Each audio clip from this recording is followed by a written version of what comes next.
It is really considerable that 4 Shakespearean tragedies have been given name on their own protagonists: Othello, Macbeth, Hamlet, and King Lear. Passionate atmosphere of horror, terror, supernatural, and awe is rendered to all these tragedies.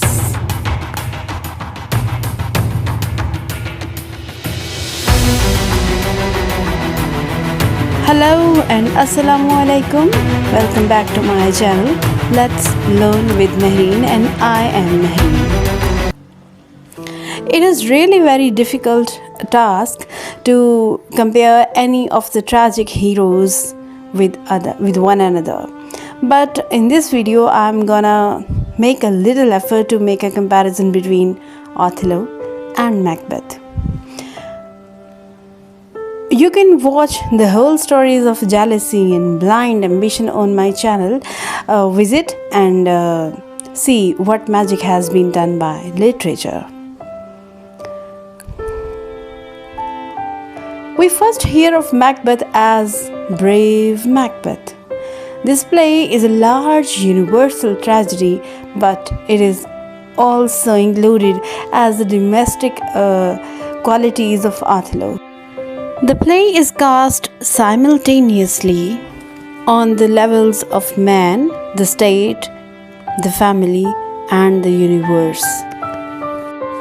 This play tells the story of a noble and valiant man who is brought to his damnation, and the story is presented in such a way as to arouse our pity and terror. Although in the last resort Macbeth is damned by his own sin, the fact of temptation cannot be ignored. The power of devils is in the hearts of men.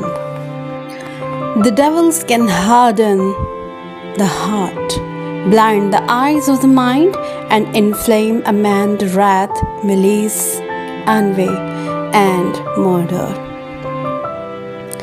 The devil tempts human beings by the 3 passions which are within human beings themselves: curiosity, thirst for revenge, and a greedy desire for goods or possessions. And all these 3 passions are variantly present in our dear hero Macbeth. The destruction of Macbeth reflects Satan's own fall, and the play is full of parallels between the fall of Macbeth and the fall of Satan. Like Satan, Macbeth is also aware from the beginning of the devil, of the evil he embraces. It is appropriate that Macbeth's evil be symbolized by ambition, because ambition was also the sin of Satan. For Shakespeare, ambition was an aspect of pride, a rebellion against the will of God and the order of nature. Macbeth sets his own will against divine will. Macbeth's sin in murdering Duncan is a deliberate rejection of nature and a defiance of God. On the other hand, if we talk about Othello, he is a Moorish nobleman and adventurer in the service of the Venetian state as a general against the Turks. He does not belong to a royal family as Macbeth belongs to a royal family. The reader first meets Othello in the first scene. Othello creates an impression of being dignified and sure of himself.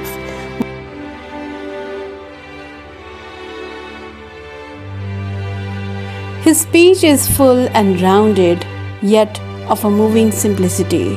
His command of himself and of the situation is beautifully seen in "Keep up your bright swords, for the dew will rust them." It is a line which Bradley says one of Shakespeare's miracles. This is Othello as he was before Iago played upon him.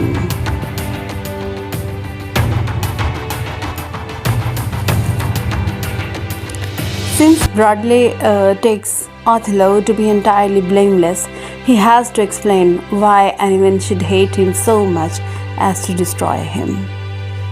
He accordingly places the main complexity of the play within Iago's character.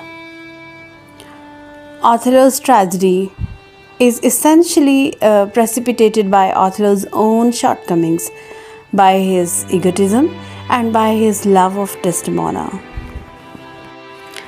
In fact, the tragedy is inherent in the Othello-Desdemona relationship. When things go wrong, when pressure builds up, Othello's inadequacies are revealed like the cracks in a dam. The self-idealization is shown as blindness and the nobility as her no longer something real, but the disguise of an obtuse and brutal egotism. Othello describes himself as one not easily jealous, but being wrought, perplexed in the extreme. This description is perfectly just. His tragedy lies in this, that his whole nature was indisposed to jealousy, and yet was such that he was unusually open to deception. Othello's racial temperament has its importance in the play. It makes a difference to our idea of him. What is important is a strange life of war and adventure, his wandering in vast desert, his stories of magic and prophetic sibyls, his experiences of slavery. All this makes Othello by far the most romantic figure among Shakespeare's heroes. Yet he is not merely a romantic figure. He has lived in an atmosphere where to hesitate, to have second thoughts or inner reservations was to be killed by enemies who were prepared to be simple and decisive. Such a life breeds egotists. Othello is not much observant. His nature tends outward. He is quite incapable of introspection and is not given to reflection. Emotion excites his imagination, but it confuses and dulls his intellect. In addition, he has little experience of the corrupt products of the civilized life and is ignorant of European women. Moreover, for all his dignity and massive calm, he is by nature full of the most strongest passion. Hesitation is almost impossible to him. He decides and acts instantaneously. In addition to all this, Iago's part in Othello's tragedy must not be overemphasized. He does not destroy Othello, but merely awakens some latent traits and suspicions in him, through which he must effect his own destruction. In comparison to Macbeth, supernatural element is missing in Othello.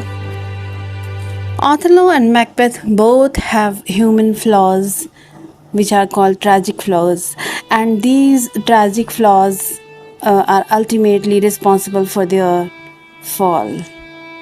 After all, they were the human beings. I hope this video could have been a very successful, very useful for you people, and you may have learned a lot from this video. I would definitely come up with some more stuff like this. Please wait for my videos and subscribe my channel.